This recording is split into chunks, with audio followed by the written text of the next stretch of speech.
anyone that's... One of the many exciting things about joining Live was being able to come here and play in front of a Spanish crowd, especially on a level of event and level of competition that I hadn't really yet enjoyed, right? Been able to play events in Spain. Here in the beautiful Valderrama, which some say is the European Augusta, it's so special. There's so much history here. There's so much Spanish history here. Well, it has so much history behind. It's only a 50 years old club, but so much has happened through the years. I mean, we had the Ryder Cup, we had World Gold Championships, and now we have Liv. It's very exciting, and really, if there was ever a place to get my first win, I feel like this would be the perfect week. I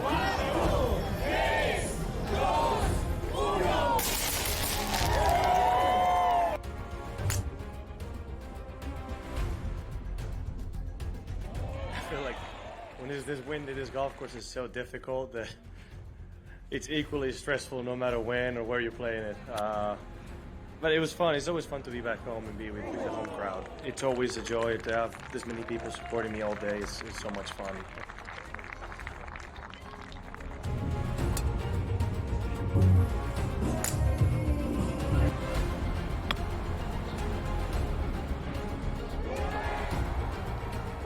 What the heck course were you playing today? I don't know. It's brutal out there. It is brutal. I don't know.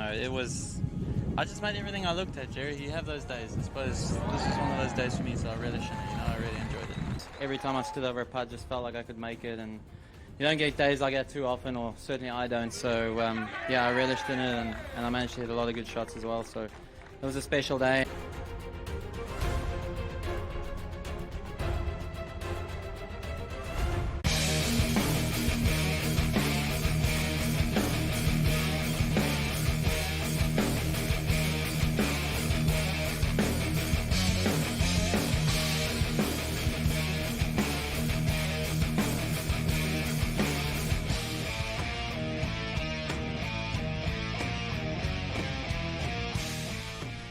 Let's roll. This is Sports Rage. I am Gabriel Morency, the pimps, the players, the hustlers, the people that bust them, and everybody else in between. Let's do this thing. The Friday night freak show has begun. We got a full house on the program tonight. Steve Merrill back in the rotation, batting leadoff this evening.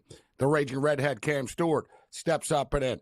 Rob Vino from the PA, Philadelphia, stepping up and in tonight. Rob Vino joins us. Tony Finn from Area 51 in Nevada, straight from the Strip in Las Vegas, Nevada. So like I said, we got a full house on the show tonight. A lot of stuff to get to. We've got a couple of baseball games getting ready for first pitch right now. We've got a CFL game that's just gotten started. We're about midway through the first quarter of play. But let's start off with Major League Baseball. Big-time series in the Pacific Northwest this weekend as the Houston Astros and the Seattle Mariners go head-to-head. We know about the Seattle Mariners' offensive struggles, and we know that Houston are starting to hit the baseball right now. The Astros are only a game behind. Remember, the Astros were really struggling earlier in the season. They were injured. They couldn't hit. And here they are now, only one game back coming into the weekend. So, obviously, it's a massive series. We decided to pull the trigger on the under 7 in this baseball game. Now, I know that the ball is starting to fly right now, and we'll see how this plays out. It's always tough coming out of the All-Star break in any sport, NHL, NBA, that has these sort of midseason breaks. It stops team streaks. It sort of reshuffles the deck, right? So, I'm curious to see how things play out throughout the weekend. The Los Angeles Dodgers were a really beat-up team going into the All-Star break. They're still injured. They're still shorthanded, but at least they're a little bit more rested right now. So I'm going with the under 7 in the baseball game in Seattle. As far as the Los Angeles Dodgers are concerned, we decided to lay the 35 cents. Pavetta's been hit. If you look back, and as I stated, he's had a week plus off right now, but if you look back at the numbers, Pavetta's given up at least 3 runs, 4 runs, 5 runs. It hasn't been a smooth ride for him over his last 6-7 starts. At Chavez Ravine this evening. It's a short price. The game's kind of a toss-up. Like I said, the Dodgers are shorthanded, but nevertheless, the Dodgers play, basically 500 baseball. They have been. with their depleted lineup. So I would sort of, expect that to continue, maybe a little bit better. So as far as the football game is concerned, 3 minutes left in the first quarter of play. Our first CFL doubleheader of the season tonight. The Edmonton Elks did it again. The Elks, well, at least this time, they didn't lose in heartbreaking fashion. Tonight, they just sucked. So the Edmonton Elks were 0-5 coming into tonight's game, and I don't know why I took them the last 2 weeks. I should have known that tonight was just sort of a leap of faith because they fired their coach, but in the first 5 games, they actually looked pretty good. They just always found ways to lose. They had 5 losses by a combined 20 points. Tonight, they just sucked. They looked like an 0-5 football team. They couldn't score a touchdown. Their field goal kicker missed 3 field goals. It was a close game. They ended up losing by 6, and their kicker missed 3 field goals. So do the math, right? Boris Beatty is absolutely killing them right now, except they'd find ways to lose no matter what. Saskatchewan and Winnipeg, often referred to as the Banjo Bowl. It is a real rivalry. The cities don't like each other. The teams don't like each other. The fans don't like each other. It is, is it the best rivalry in the CFL? Probably, as far as the level of dislike is concerned. And it's known as the Banjo Bowl because a Winnipeg Blue Bomber player years ago said they're a bunch of hicks. And said they're a bunch of hicks, and they played a banjo. They didn't like that very much, so it went over as the Banjo Bowl moving forward. So only 3-3. The Rough Riders are 15-1 to the over their last 16 football games. So we're hoping, and a lot of the times it opens up in the second half. It's a little slow here right now. The game earlier went under. Tonight we were on the over. We've had a great CFL season so far. Tonight has been far from great on the CFL grid for us. We got punched in the mouth in that Edmonton game. We had the over, we had a tease to the over, and we had the Elks. We went 0-3. So we're looking for a bounce back here in this football game, and we doubled up as well. We decided to say, you know what? We're going all in on this one right now. You forced my hand. And I went pretty big on the over, even though I have my concerns about this total. Not every game is going to go over in the CFL, and the fact is, last week, all 4 games went over the number, right? So it's got to catch up a little bit. There's got to be a few unders sprinkled in here every now and then. And the thing is, the Rough Rider defense actually is good. And the Bomber defense is supposed to be good, but they're kind of just average. So, it's one of these weird deals where it was more of a leap of faith play to the over in this game, considering they're 15-1 to the over in their last 16 games. And a lot of times they're also in bad spots, and it doesn't seem like it's going to get there, but stuff always gets crazy as the game goes on when you're talking about the Rough Riders. They're punting right now. So it was a lower scoring first quarter. We've only got 6 points, but we'll see if we can get some points put up on the board here. Big weekend coming up. Our boy Gamblu steps up and in tonight. We've got some UFC countdown. Next week, the UFC card is really good. A lot of them are like, okay, I'll bet on it, but it's not like, oh yeah, you know what? You gotta see this. I'm not going out. Like next week they're in England and the card's pretty lit. There's a lot of really badass fights. Tomorrow there'll be some badass fights, and Lou will help us out and help us navigate who we should be laying it down on in some of these badass fights. Major League Baseball right now. The Guardians are killing San Diego. This game is coming to an end right now. There's a couple of routes going on. 7-0 for the Guardians over San Diego in the top of the ninth. Baltimore are smoking Texas. It's 9-1 at the end of the 7th inning right now. The Royals are up 7-0 on the White Sox. Giants up 3-0 in the top of the 6th on the Rockies right now. Angels up 1-0 on the Athletics. And I think that's how many fans are at that game right now. 1.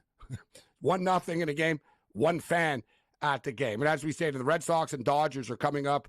We're on the Dodgers minus 130.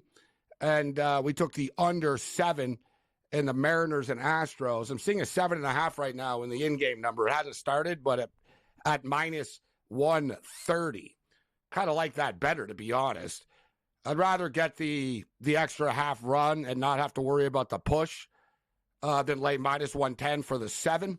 I think I might adjust my wager on this. Although I'm going to have to do this pretty fast, aren't I? I'm going to have to cash out. I have to cash out the original play. All right. Right, you know what? This is pretty crazy. I didn't even know, like, of all times I did this, I bet on the Oakland Athletics instead of the Los Angeles Dodgers. I'm looking here right now. I'm like, yeah, you know what? I want to cash out this bet and get in on the 7.5 instead. It's a good thing I just looked right now. And of course, the Athletics are down 1-0. So I guess I'm stuck with the A's right now, whether I wanted it or not. I guess I could get out of it, but they're already losing. So what the hell am I going to do here? This is just great. What's the word that starts with a T and ends with a T? I guess it's an open-ended question. Tilt. That's the word I'm going to use. Tilt. This is like a full-out tilt situation. I'm like, you know what? Losing total bets here on the gridiron. I'm looking at baseball bets, and I realize I bet on the Oakland Athletics. Like, of all teams to accidentally bet on, too. You know what I mean? Like, you know, it's like, oh, I accidentally bet on the Dodgers. Oh, I accidentally took the Phillies. Okay, fine. It's not the end of the world, is it? It's like, oh, I accidentally took the worst team, like, in the history of baseball who's moving to Sacramento next year. Great. I guess now, you know, like I said, I could get out of it, but it was Lord Gambler's will. Lord Gambler dictated this, and now I have to live with it. Let's roll.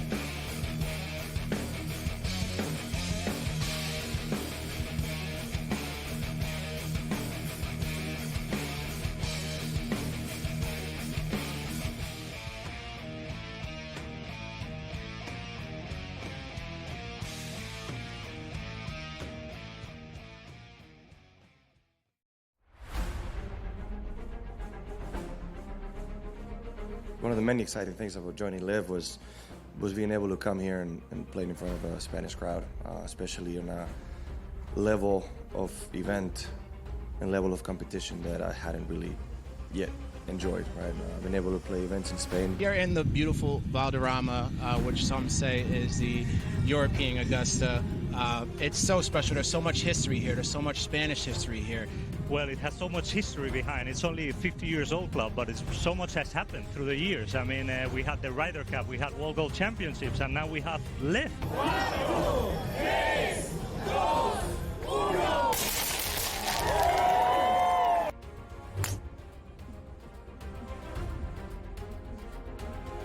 feel like when there's this wind in this golf course is so difficult that it's equally stressful no matter when or where you're playing it. But it was fun. It's always fun to be back home and be with the home crowd. It's always a joy to have this many people supporting me all day. It's so much fun.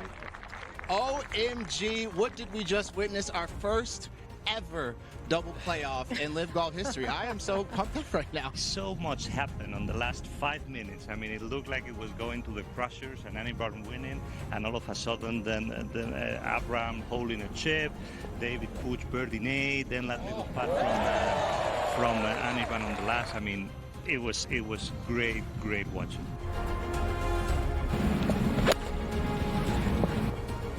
You know, it's really amazing to be able to do it in your home country, in front of my family, in front of so many friends, and on my favorite golf course. So it's obviously super nice.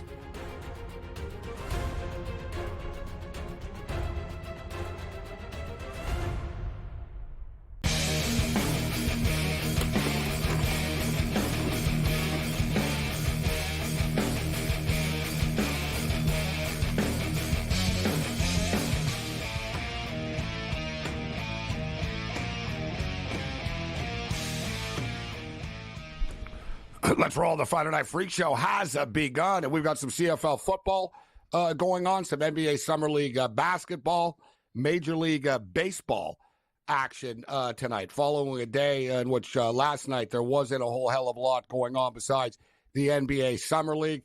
The WNBA skills competition was tonight, but I'd be lying to you if I told you that I paid any attention to it at all, although I will watch the WNBA All-Star game tomorrow night against the U.S. Women's National Team.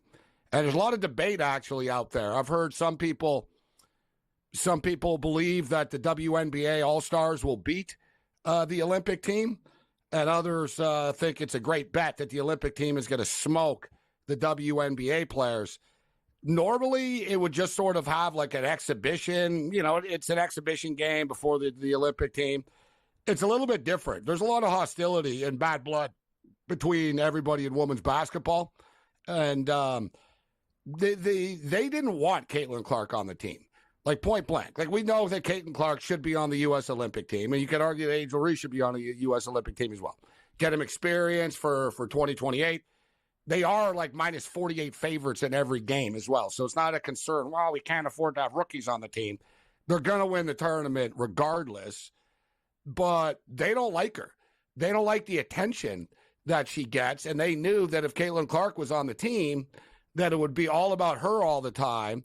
And same with Angel Reese. The older women in the WNBA are massive fans of these young players that are coming in because they're a lot older. They're not really going to cash in that much. They've already been around, and they're not going to be around that much longer. So they're not going to really cash in on the dividends of it. So the young guns in the WNBA tomorrow, there's another girl, Mbugale, who's really, really good. She told the U.S. too, like, I don't want to deal with your politics, and I know you're going to screw me anyways. She's playing against them. So, like, there's an edge to these WNBA players. You know these young girls are going to want to stick it to the Olympic team. And we should note the Olympic team lost last time that they played against the WNBA All-Stars. Just to throw that out there. Let's bring in Steve Merrill and Cam Stewart right now. Good to see you, Steve. It's been a couple of weeks. How you doing? Hey, man. Doing well. And, I was flipping around tonight and did not realize, I guess it's the All-Star break. I saw the skills competition, and the girl from the Mercury won it. She missed 5 of her 6 3-point shots when I was watching, and she still won the skills competition. I'm thinking, how is that even possible? You know what? The problem the WNBA had tonight with their skills competition is none of their star players played in it. Right. For whatever reason. Like, you figure, all right, we have all this momentum right now. Let's get Caitlin Clark. Like, Caitlin Clark and Angel Reese, they all had like a half shot competition for money during the day today with Cheryl Miller. It's like, why didn't you just do it? Like, why don't you just do it for real at nighttime and people would have watched? But like I said, leading into this, Steve, they're taking this game seriously tomorrow. Like, they're resting up. They want to beat this U.S. Olympic team that left them behind and didn't want them on the team. I love that angle, Gabe. Remember, you and I used to pick apart the sophomore rookie game for a few years until everybody caught on. Yeah. We'd always take, in this case, it's the opposite, though, right? Here we're taking the rookies, but it's all about motivation. And you always say, how can you handicap the All-Star games or any of these preseason football games coming up next month? It's all about motivation, right? The NFL, it's like which coaches want to win, which quarterback rotations are going to be out there. And whenever it's an exhibition game and one team wants to win, that's something that catches my eye. As it is right now, they're getting 6.5 points. It's gone up. The public is buying in to the U.S. Narrative that while all the U.S. team, but the U.S. team is getting ready to go to play in the Olympics. They're not this, you know what I mean? It's a little bit different. We've seen in exhibition games, as Steve just stated, one team has a lot of motivation here. And the fact is, these kids can ball as well. Like, they can play. Caitlin Clark can play with anybody. Mbugale can play with anybody. Angel Reese is good. It's going to be a fun game tomorrow night. Getting 6.5. I'm glad to see it's going up, and the total is 189.5. All right, so we got Major League Baseball just getting started here tonight on the West Coast. Cam, the Houston Astros and the Seattle Mariners, bottom of the first inning right now, still scoreless. Who did you take in this game? I didn't bet this game, actually, Gabe. I took Kansas City on the alt line against the White Sox, just trying to pick on them, but maybe we'll have some in-game live action. But I do have a lot of bets in the CFL game with Saskatchewan and Winnipeg. Steve, what did you think of this Astros-Mariners game? I'm on the under in this game. We know about Seattle's offensive limitations. Astros coming in here, Castillo on the hill. It's, sort of like a playoff type atmosphere in Seattle tonight, right? They're trying to hang on to first place, Steve. Speaking of motivation, it's a big time series between the Astros and Mariners to get the second half started here. Yeah, and we always talk about the bye week in the NFL, how, it kind of hurts teams that are hot. It helps teams that were struggling. This is basically the bye week for baseball with everybody off for 4 days. The Astros were playing about as well as anybody over the past month. After that, what was it, a 7-19 start, I think? They've been one of the better teams in baseball. Their bullpen's gotten much better as we expected. And you're right, Gabe, Seattle's been one of the quieter teams, one of the better pitching staffs in baseball. Unders are always worth a look at Seattle. They're not a great offensive team. They've had good pitching all year. This closed 7 over. In-game line is now 6.5 over already, and I think that under 7 was the play. I've heard hitters talk about the marine layer air out there slowing baseballs down a little bit on the pop flies. And great point, Steve. I was looking forward to asking you about this because baseball to me is kind of a streaky sport. You talk about the falling knife all the time, right? And we talk about the speeding bullet. Baseball teams will get on a run. There's teams to play on. There's teams to fade. They're coming out of the break again. It's like we're sort of starting over once again. It's always a tricky time. The first series is out of the All-Star break, and then you get the Dodgers who are really, really beat up. So they're still beat up, Steve, but at least they're not as tired right now, right? Like they were on the road before. They were wearing out by the time it got to the All-Star break. So they're a little bit refreshed right now. Dodgers were minus 130, minus 135 favorites in this game. We'll get Steve and Cam's thoughts on this one on the other side. I like the Dodgers here. And as I stated, I accidentally bet on the Oakland Athletics tonight. But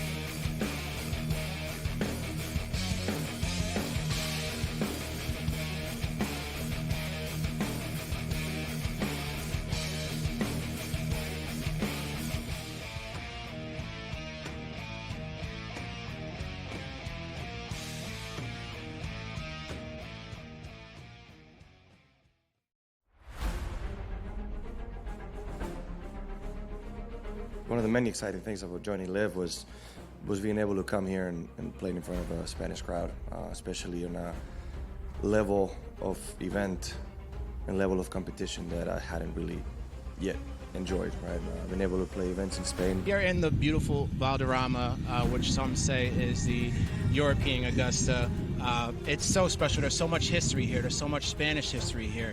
Well, it has so much history behind. It's only a 50 years old club, but so much has happened through the years. I mean, we had the Ryder Cup, we had World Gold Championships, and now we have Live. 4, 3, 2, 1.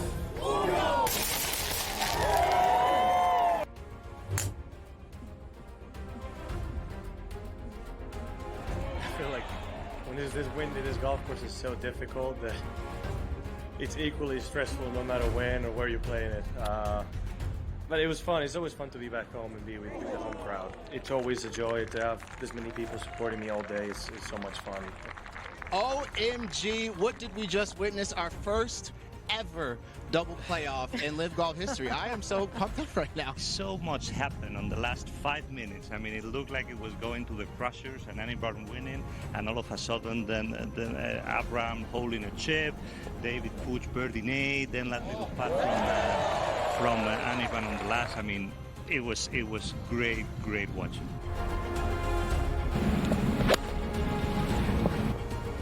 You know, it's really amazing to be able to do it in your home country, in front of my family, in front of so many friends, and on my favorite golf course.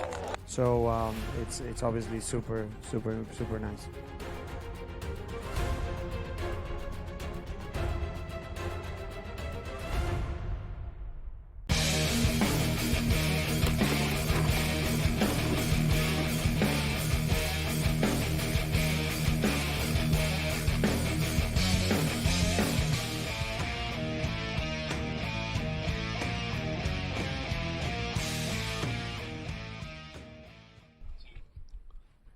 This is Sports Rage. I am Morency, and normally I'm not the one that throws out a hot take that I don't really at least think about first on Twitter. And I casually threw something out today on Twitter. Now I really started something. I've got like people in Vegas. I got odds makers. I got a lot of people agree with me. I got people saying they can't believe that I would say something this stupid. And here's our boy Jimmy Murphy in Boston, who agrees with me and says he thinks the Montreal Alouettes could beat and can compete with the Carolina Panthers, as the Carolina Panthers have become they become the benchmark this week. It all started earlier in the week, Steve. Paul Bovey said that he liked Bryce Young over 3,200 passing yards this year. All right. So I said, fine, I can live with that. And then I said, I can live with that. You know, he had 2,800 last year. They're going to be a little bit better. And then I said, they'll be playing from behind all the time. Right. And I like that. Yeah. He said, he said, no, I think they're going to be improved. And then him and Cam went on this big thing about how they love the Panthers over 5.5 wins this year. They said they're nuts. This team won 2 games last year. And even if they improve, all right, they'll get to 4. Okay, fine, or something. I think they'll be better, but they're not going from 2 to 6. And so we sort of got into that. And then I brought up, I said, I think the BC Lions could compete. I didn't say beat. I said it would be a battle with the Carolina Panthers. I said the best CFL team could compete with the worst NFL team. Start off with the Panthers take here, Steve. Over under 5.5 for the Panthers this year. Well, first I was going to say better is a very broad understatement because what did they win last year? A couple games? 2. I don't even remember. 2. Yeah, that's what I thought. 2 I and thought 15. they had 2 wins. Yeah. I will so take better over 4. 2. Fine. Yeah, they well, double I'll their take over production. 2. So I think they will be improved because they're not going to go 1-16 in my opinion. So I do agree with Bovey there. I didn't know BC was the best CFL team, but I would not think a CFL team could compete with an NFL team. But I don't follow the CFL as close as you guys. I will say this. Not my Washington Commanders are expected to be one of the worst teams in the league. Panthers might be better than them. And you put your Commanders up against them? The worst team in the league. You have confidence in it? Bad. Good call, Steve. That's where we went to about the worst team in the league. You know how this started, actually? Well, whatever, because we threw it out there. The EuroLeague basketball champions in Greece, the head coach of the Euro champions said to Jason Tatum, stop talking about, because Tatum said the other day, we won the world championship. Mm-hmm. And he said, you didn't win the world championship. He said, you won the NBA finals. You didn't win the world championship. And he invited them. He challenged them. He said, come and play us in Greece and beat us. And then you could say you're the world champions, right? And I don't know if you remember this, guys, but the guy in the Olympics, Noah Lyles, he's a track and field star for the United States. He got mad and he mocked the NBA champion stuff, too. He goes, I saw someone in the NBA call themselves world champions the other night. He goes, you're American champions. You're not world champions. And he's American, this guy. He's an American, and everyone got really mad. And he said, there's people in the world that you need to beat. You know what I mean? And I do agree with it, Steve. I do agree with it.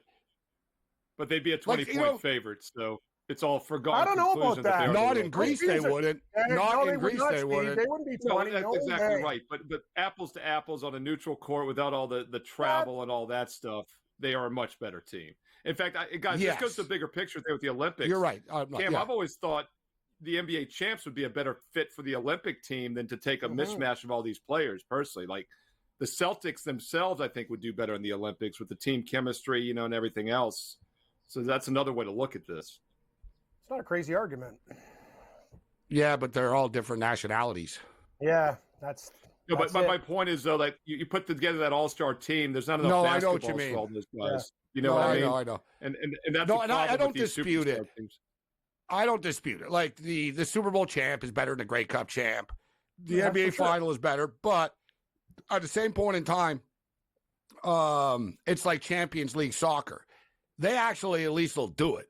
It's like, all right, listen, your league is a loser league next to our league, but let's play. Mm-hmm. And you know what I'm saying? And actually, that's what's the beautiful thing about it. Let's do it. We'll do a tournament once a year, top 4 teams in every league, and we'll go head to head. And once in a while, man, there's surprises along the way, right? But there's outliers. The one sport, though, Steve and Cam, the one, though, the most I would say, because I don't disagree. I think if the Celtics went and played in Greece like 5 times, the Greek team could maybe win once or something or twice. But over reality, Boston are better. But baseball's different. I'd like to see play the Japanese champs.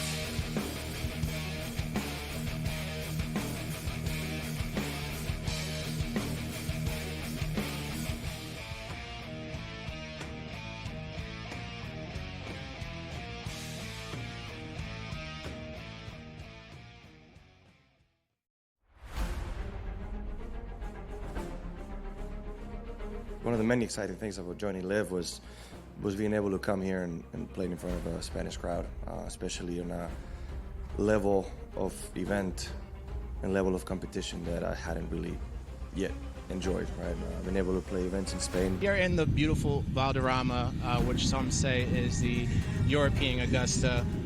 It's so special. There's so much history here. There's so much Spanish history here. Well, it has so much history behind. It's only a 50 years old club, but so much has happened through the years. I mean, we had the Ryder Cup, we had World Gold Championships, and now we have Live. 1, 2, 3, 2, 1.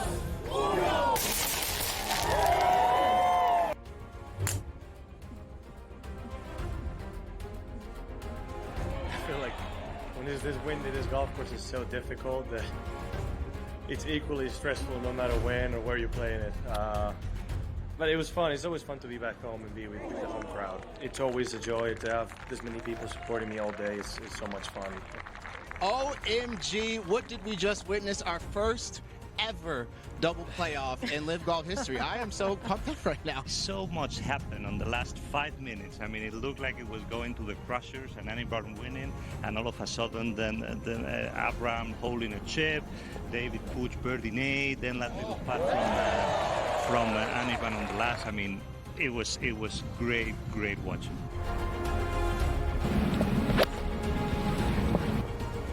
You know, it's really amazing to be able to do it in your home country, in front of my family, in front of so many friends, and on my favorite golf course. So it's obviously super nice.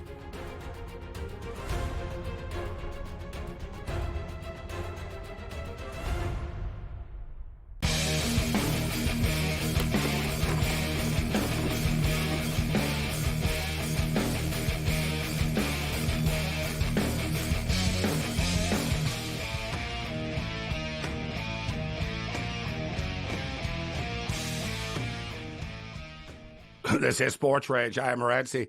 The pimps, the players, the hustlers, the people that bust them, and everybody else in between. So as I stated, the Euro champs basically told the Celtics to shut up and come to Greece and play them.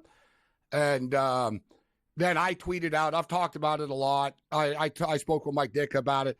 But just quickly, Steve, on this, they used to do it in the early 60s. The CFL, like the champs would play and the best teams would play each other. And they stopped doing it after the Hamilton Tiger Cats beat the Buffalo Bills. The Buffalo Bills were the AFL champions, too. It was like 1962 type deal. The Bills, like, it was when they won. They had Jack Kemp and everything at quarterback. And the Hamilton Tiger Cats beat them. And I had Ditka on the show, and I met Ditka before. And I asked Ditka, I said, Coach, do you remember playing in Montreal in 1961? And he goes, I can't believe you're asking me about that. He goes, no one's ever asked me about that in my life. And he goes, I remember it because I was a rookie. And he goes, it was one of my first games with the Bears. And we went up to Montreal. And the Alouettes were beating them, Steve, at the half. And he told me how George Halas lost it. He goes, he said, this is going to be the biggest. He goes, we can't go back to Chicago if we lose to the Montreal Alouettes. He was like flipped out at the half. And they ended up smoking. It ended up being 34-16. But it was really creative, guys, because the CFL, and this is the catch, though, Steve, as well. Let's make the Carolina Panthers play three-down football on a bigger field. Yeah, that's a good point. Make them play three-down football. Steve, they can't move the ball with 3 downs, 4 downs. They're going to move it 2 downs. But my point is, it was brilliant what they did because the CFL field is bigger, guys, bigger end zone, little wider. So they painted the NFL lines inside the CFL lines. First half, they played CFL rules, 3-down football with the bigger field. Second half, they played 4 downs. Montreal was beating Chicago at the half in the CFL style, and Ditka admitted, he goes, the 3 downs like really threw us off. And it was a big problem. He said the bigger field, they were completing passes. You're not used to the angles and stuff. It's a little bit different, a little bit bigger. And but then the second half, the Bears pulled away. But they actually did it, Steve. So it's cool. A little piece of history there in the early 60s. The CFL used to play the NFL and the AFL. We bring up a great point about the differences in rules. And I would say if there's one team that would struggle, it would be a really bad offensive team like Carolina. So you might be onto something for that reason. I'm just looking at it for athletes versus athletes. I mean, these are guys for the most part that cannot make NFL teams. And same with the college team playing the worst NFL team. Every guy on a bad NFL team was one of the better college players at their school, even on the worst NFL team. The difference, though, with like an Alabama or Georgia is they have so many powerhouse. Like they literally have 10 or 12 NFL starters on those teams. Their skill position players would be really, really good. No, right, they can hang for like a half, or so. Like when a 1A plays a 1AA, they always say, like William and Mary, when they always play up every year, the coaches always say the second half is when they wear us down because their guys are 6'6", our guys are 6'4". It's just a difference in size also. Well, good examples are look, the BC Lion quarterback right now is Vernon Adams. Right, he's really playing well. He already played for the Oregon Ducks, Steve. You know what I mean? Like he played high-level football before. So, like, he's just going to have more experience than the kids are. You're right. The skill position players would get open. But, the real battle would be in, the line and stuff. Even the CFL guys, the crafty men, defensive linemen would have moves and stuff that the kids wouldn't be able to deal with. Right. So it sort of plays itself. It writes itself in a way. So, Steve, what did you think of the Dodger Red Sox game tonight? Speaking of the Dodgers being so beat up. Yeah, so Ralph Michaels talked about this week at wagertalk.com. Ralph does, great work, as you know. He had a chart for game one after the All-Star break the last, 8 years or so. The best situation has been good-sized favorites of $1.30 or more. Average price about $1.70 have been over 70% plays in game one. And I think it makes a lot of sense. First of all, you kind of have your ace on the hill normally after the layoff. And it goes back to something I've been using a lot in baseball on Fridays and game ones on Fridays is just play the better team. They don't overlook weaker opponents, and I think the Dodgers kind of fit that spot tonight. I look for the Dodgers to be a play-on team here in the near future. They underachieved a little bit from their standards in the first half. Red Sox, meanwhile, caught fire the last month or so. I think they have the toughest remaining schedule from what I saw the rest of this season. So this could very well be a play-on against a play-against team this weekend in L.A. Speaking of Ralph Michaels, I saw a video that he did that you guys did a wager talk. I retweeted. I jumped in on the conversation. It was him and Teddy talking about the Texas A&M Aggies. A&M, A&M, yeah, and this is a football team that's let people down over the past couple of years. They were so heavily hyped. They were the king of the NIL early in this thing. They literally had like an $18 million payroll for their team 2 years ago. And it didn't work. It kind of imploded on them, but they're super talented. And I think it was more just Jumbo Fisher really just sort of lost touch with the modern game a bit. And, Steve, they're going to be favored in 11 of the 12 football games they play in this year. It's pretty crazy. I don't think people realize that. They're literally favorites. You guys went over it. They're literally favorites in 11 of the 12 games that they play this year. Super talented football team. And their quarterback, Connor Weigman, dude, he has the fourth lowest odds to be the number one pick in the NFL draft as well. You got Elko coming in from Duke. I think they're going to beat Notre Dame in the season opener, Steve, and I like that over win total for the Aggies. I think people are sleeping on them a little bit. It's a buy low time now on the Aggies. Yeah, I think Ralph had over 8.5 is what he was using out of the 12 games. And I saw that chart too that he put up yesterday with Teddy. And what I love what he does there is he takes the gold sheet, which is part of Wager Talk now. They put out a projected line on every football game, and Ralph had that on the chart. And like you said, Gabe, they're projected to be a favorite in 11 of the 12 games. So you're like, well, why is it 8.5? Well, if you look, I got it in front of me right now. At Auburn -4, Missouri -3, Florida -6, Notre Dame in the opener -1. Only game they're going to be a dog, though, is the last game of the season at home against Texas, about a 3-point dog. The problem is those are all kind of 60-40 games one way or the other. But there's 6 games in which they're going to be more than a touchdown favorite. So you're automatically kind of getting 6 wins. So it comes down to can they win 3 of the next 6? And I agree with Ralph. I think they probably can, and that's kind of where you're going as well. But that's just really a textbook 101 example of how you handicap these college football win totals. It's so different, as you know, than handicapping the NFL. Because even the Panthers can beat anybody on a given Sunday. Whereas in college football, you literally have, 6 to 8 games in which the team is going to win 90% of the time. And you just have to handicap a couple games after that.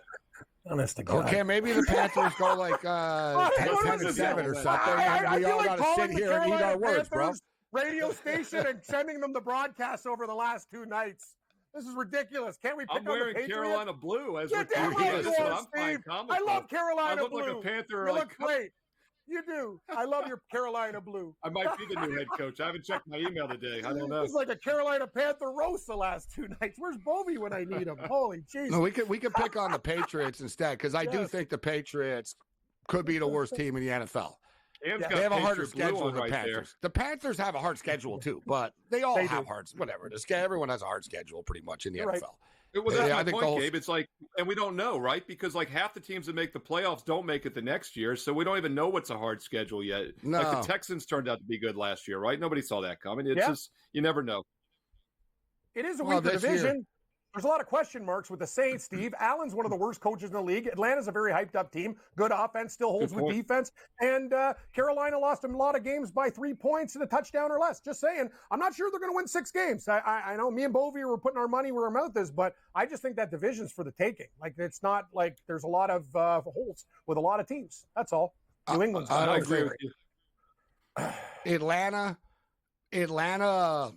Atlanta's quarterback play last year was so bad.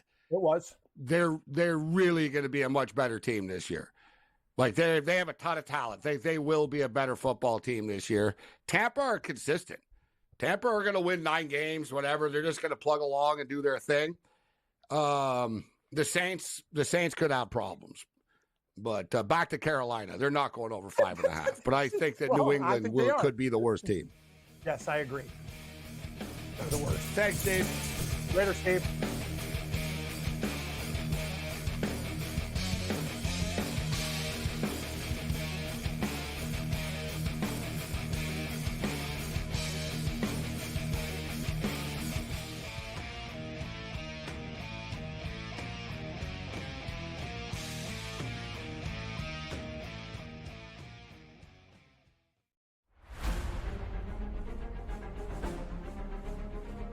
One of the many exciting things about joining Live was being able to come here and play in front of a Spanish crowd, especially on a level of event and level of competition that I hadn't really yet enjoyed, right? I've been able to play events in Spain. Here in the beautiful Valderrama, which some say is the European Augusta.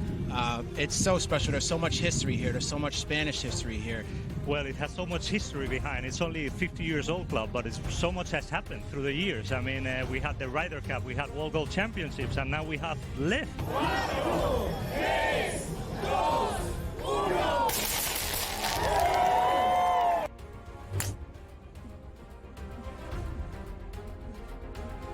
I feel like when there's this wind, this golf course is so difficult that it's equally stressful no matter when or where you're playing it.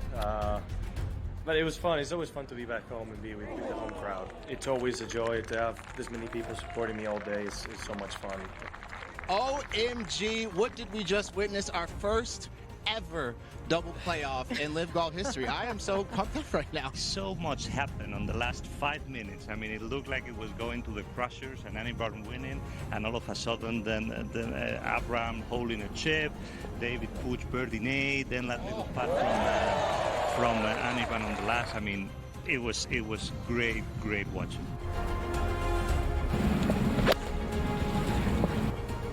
You know, it's really amazing to be able to do it in your home country, in front of my family, in front of so many friends, and on my favorite golf course.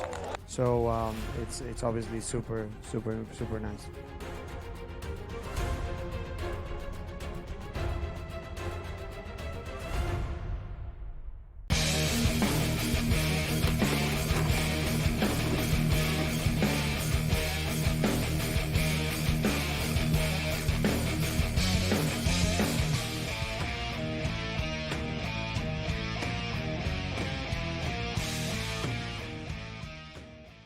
This is Sports Rage. I am Gabriel Morency. Pips, the players, the hustlers, the people that bust them, and everybody else in between. It's a freaking field goal fest tonight in the CFL, both games. It's killing me. Oh, Boris, I went big tonight with the units, too. It's just constant field goal, miss field goal, like field goals. Miss field goal, Edmonton. God, that guy hits everything. Like, dude, play the win, man. Like, he was awful tonight. Awful. You're right. Yeah, they were terrible. It was a bad bet. It's easy to say now, but in hindsight, the Ottawa Red Blacks were greatly disrespected, being 1-point favorites against a terrible football team. The only solace I take in being on the wrong side is I have the Ottawa Red Blacks over 6.5 wins in the regular season, and they're already up to 4. So they keep winning. But they've also just played Edmonton in back-to-back weeks. So let's bring in Lou right now. Gamblou.com. Good to see you, Lou. How you doing tonight? I'm doing great, guys. Thanks for having me on. Looking forward to talking about a few fights. We lost the co-main event at the 11th hour, but we roll on nonetheless. That Dober fight was unreal, Gabe. Did you see that guy's cut, how deep it was? It was like, I was watching it like it was like, literally, that guy's an animal, like how much abuse he took. They had to stop the fight. He's tough as nails, that guy. Man, he took a beating. Where was that card last week? That was in Denver. That was in Denver, yeah. And it was in Dober's backyard. I liked Dober a good deal in that fight, but the other kid was so much faster. You saw what speed does in a fight. Dober couldn't catch up with him. Yeah. I tweeted out like a couple of minutes before they stopped it. I said, if this was in Nevada, they would have stopped it already. Nevada's pretty quick when there's deep cuts and blood like that. But Denver, they let it rock. They let it roll. I was thinking, where are we, in Oklahoma? I remember tweeting, I said, if this is Nevada, they would have stopped it. And like a minute later, they ended up stopping it after. I was talking earlier, Lou, I'm really looking forward to next week's card. Really, really cool in England. And an interesting dynamic, just to quickly look ahead, the main event, Lou, is going to be at like 5 in the morning there. They're not very happy in England about the scheduled start time. They didn't move it, right? So basically, they're starting at the traditional pay-per-view time in North America, which is like the middle of the night in England. Very, I know Aspinall's been talking about it a lot, saying how unorthodox it is. I guess they've decided that monetarily wise, I don't really know why they just don't move it up a couple hours, Lou, but it'll be an interesting dynamic for the fighters fighting at 4 or 5 in the morning. Well, Gabriel, from what I read, it's clear that the bulk of pay-per-view sales come from the States, and that's why the decision was made to hold it when they did. That really, outside of money, nothing else explains such a cockamamie thing. The one thing I will say is that I don't feel too bad for the English fans because they're voracious fight fans over there. They can handle it. They're going to have no problem. They'll be tuned and lubricated. 4 in the morning drinking beer. Exactly, Lou. They're all-nighters. Someone's going to be passed out like that guy came at the Euro Cup that woke up in the stadium. He's going to go. He's going to wake up. What? Main event's over. What happened? Why? That's the best. He's going to be asleep in the stadium. Oh, we're not. I swear. He won't be the only one. If you're a fan there, like there's got to be girlfriends that got to tell their boyfriend before, you got to pace yourself. Yeah. Like you're going to the card. You're going to the card in the middle of the night. It's true. That's the case. You got to start drinking at midnight only. You can't roll in like all day. That's the thing. Like people aren't going to make it. But like Lou said, they're Brits. Like these people are going to be pounding the drinks all day long and then try to make it through the card. But fighters, whatever. If smart trainers, Lou, and smart camps of fighters on that card they should be training at that time.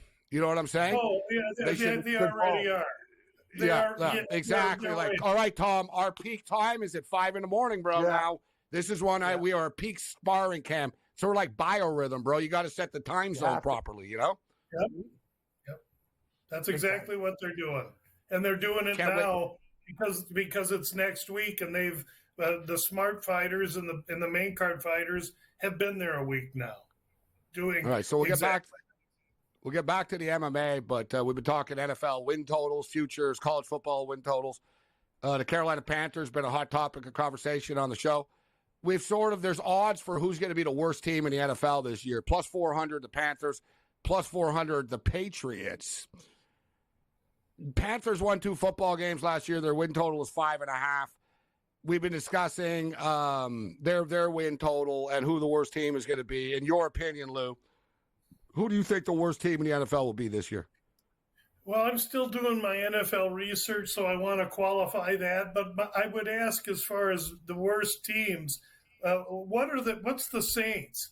The Saints have to be regarded somewhere near there. And if they're not, I'm telling you right now, they should be.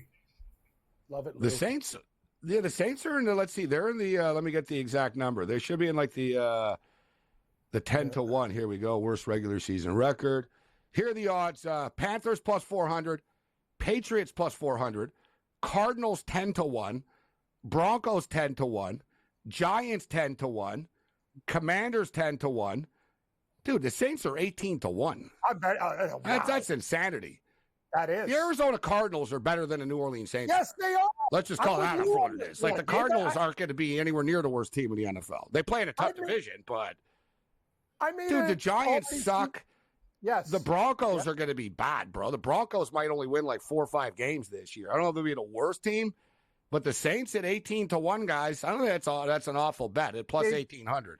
I don't put like crazy stuff on bets the way you do, but I already put a nickel on the Saints. They're under 7.5 plus money on one site. Like they don't win 8 games. No way, no how. I think they're going to be horrible. I agree with Lou. I think they stink. I think they have a chance to be bad. They're in a division where I still believe the Bucs are not terrible. Atlanta's supposed to be very improved, and Carolina almost has to be improved. So where something's got to go, and that's in New Orleans, I think. I hate to say that, but I think New Orleans smells to me like a team that could really underachieve. Yeah, I'm surprised at some of the teams that they have at shorter odds. Like the Minnesota Vikings are 12-1, plus 1,200. The Vikings will not be the worst team in the NFL. Like, I don't – and in fact, I think people are sleeping on the Vikings. Their win total's too light at 6.5. Shush. That's your sports rate.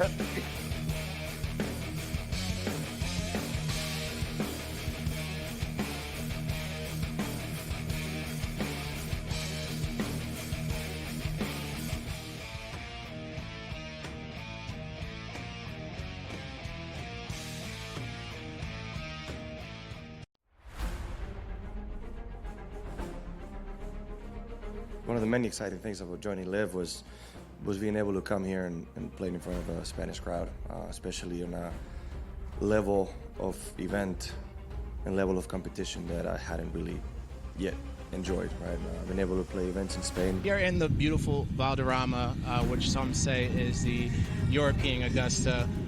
It's so special. There's so much history here. There's so much Spanish history here. Well, it has so much history behind. It's only a 50 years old club, but so much has happened through the years. I mean, we had the Ryder Cup, we had World Gold Championships, and now we have Live. 4, 3, 2, 1.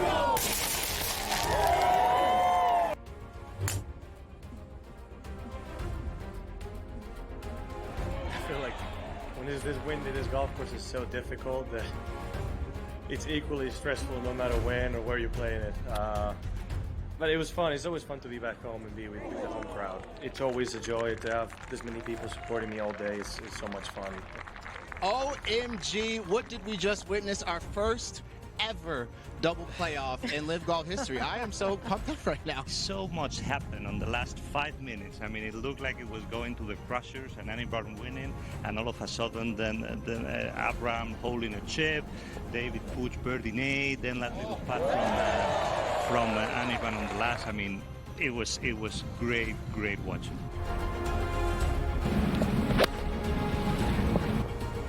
You know, it's really amazing to be able to do it in your home country, in front of my family, in front of so many friends, and on my favorite golf course.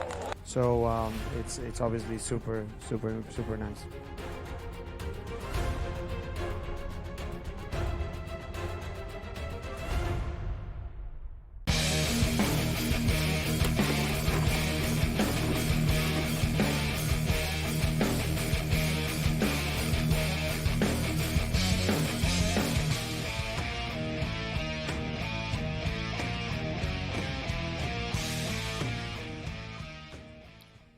This is Sports Rage. I am Morency. Lou is saying, shh, it's a secret, the Minnesota Vikings. But it's all right. No one believes in them. And it's because of the quarterback situation. And people don't believe in Sam Darnold. Sam Darnold's been in the league for a while. He hasn't really had any massive success. He's been in bad situations in the past. But Darnold is really having a nice camp with the Minnesota Vikings. It's like you said, Lou, it's a great offense to play in. He's just a brilliant coach, offensive-minded coach. You got Hawkinson, you got Addison, you got Jefferson, you've got Aaron Jones now. You've got a decent offensive line. Their defense is young, but you got some talent. And you look at this football team. J.J. McCarthy is eventually going to take over, but it's a no-lose situation for them, really. Like, if Sam Darnold is playing well, fine. We're winning games, and it'll happen when it happens for J.J. But J.J. is playing so well that it's like, you know what? We could start him today if we had to. Like, we could argue that he's ready to start, but Sam's playing well as well. Their schedule is kind of tricky to start the season. They get like the Niners and the Houston Texans. They open up with the New York Giants at MetLife Stadium. I think they're like 1-point underdogs right now. I don't think very much of the New York Giants. I think the Vikings are going to start the season off with a win there, Lou, and actually get it done. But last year it was the Packers. They set the Packer win total at 7.5, and I thought it was too light. And I was like, all right, fine. And they ended up easily going over the number at the end of the year. This year, I find that the Vikings are sort of that forgotten team in this division.